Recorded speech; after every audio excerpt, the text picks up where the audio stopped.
محمد وعجل فرجهم ولعن واہلک اعداءهم۔ پیارے بچوں، آج ایک نئے حرف کے ساتھ ہم آپ کی خدمت میں آئے ہیں اور آج کا یہ ہمارا سبق ہے 19واں سبق۔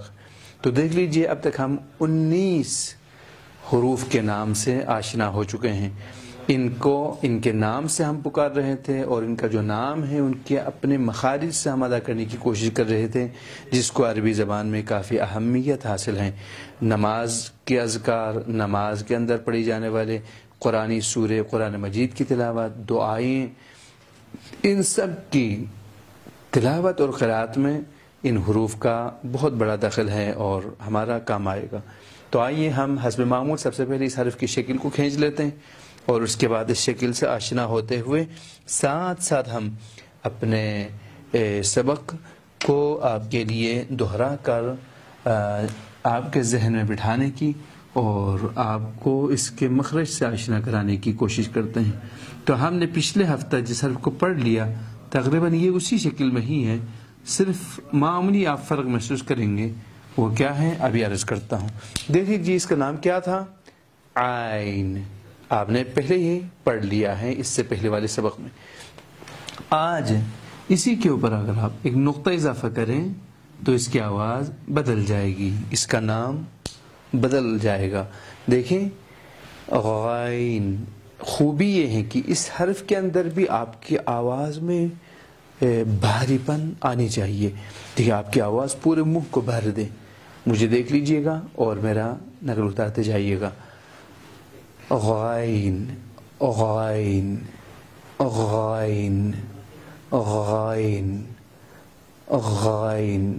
اگر ادا کرتے ہوئے کوئی سختی ہو تو اس طرح سے نقل اتاریں، اغ اغ اغ۔ دیکھیں یہ جو آواز ہے اسی کو آپ ادا کرنے کی کوشش کریں، غائن غائن۔ آئیے ہم رنگ بھرتے ہیں اور رنگ بھرتے ہوئے اس حرف کو ادا کرنے کی کوشش کریں گے۔ غائن غائن غائن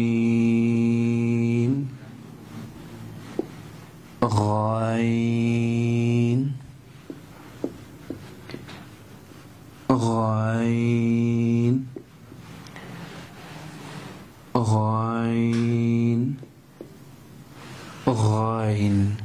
آپ اپنی کتاب میں کیا کریں گے؟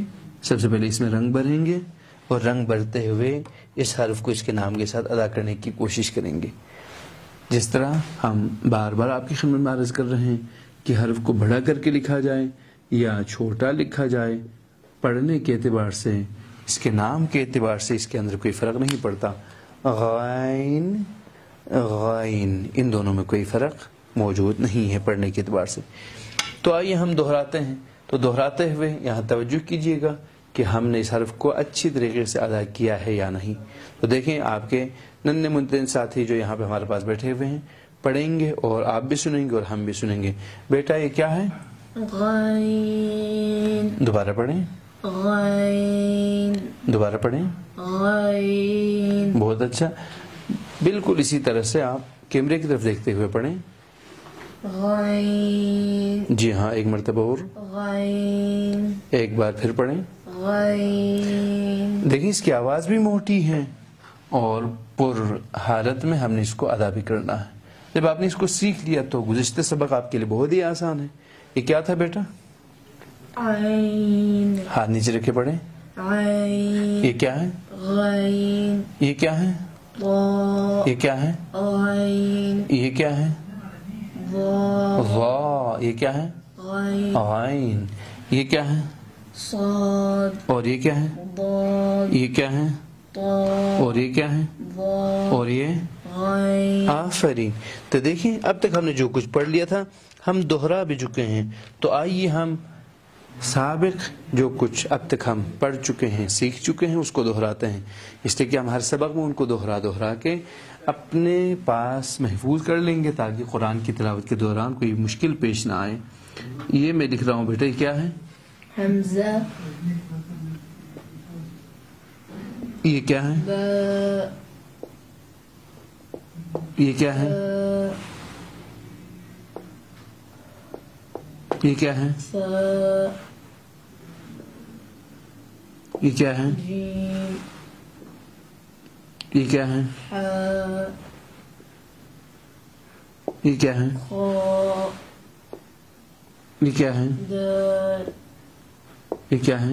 ذال یہ کیا ہے؟ را یہ کیا ہے؟ زا یہ سین شین صاد ضاد طاء آخر میں حمزے کی آواز نہیں آنی چاہیے. دوبارہ پڑھیں. طا ضاء عین غین. اب دیکھیں اس طرح سے میں نے لکھ لیا کہ اس کی ترتیب بدل جائے. اب آپ پڑھیں گے تو پھر آپ نے پہچانا ہے یا نہیں ہمیں اندازہ ہوگا. دوبارہ پڑھیں گے بیٹا یہاں سے.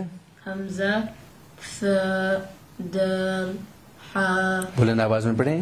حا را ضاد ذال سین غین تا صاد جیم زا عین شین طا با خا ضا دیکھیں اور یہ کیا تھا آج کا ہمارا نیا سبق؟ غین. غین. آفرین. دیکھیں اس طریقے سے ہم نے ایک اور حرف بھی سیکھ لیا اور بغیر ترتیب کے حروف کو پڑھنا بھی جس طرح آپ سیکھ چکے تھے آج ہم نے یہاں پر اس کی مشق بھی کر لی تاکہ ہمارے ذہن میں حفظ والی صورت پیش نہ آئے بلکہ ہم حرف کو پہچاننے کے بعد اس کو اس کے نام کے ساتھ پکار سکیں. اسی کے ساتھ اجازت چاہتا ہوں. والسلام علیکم ورحمۃ اللہ وبرکاتہ.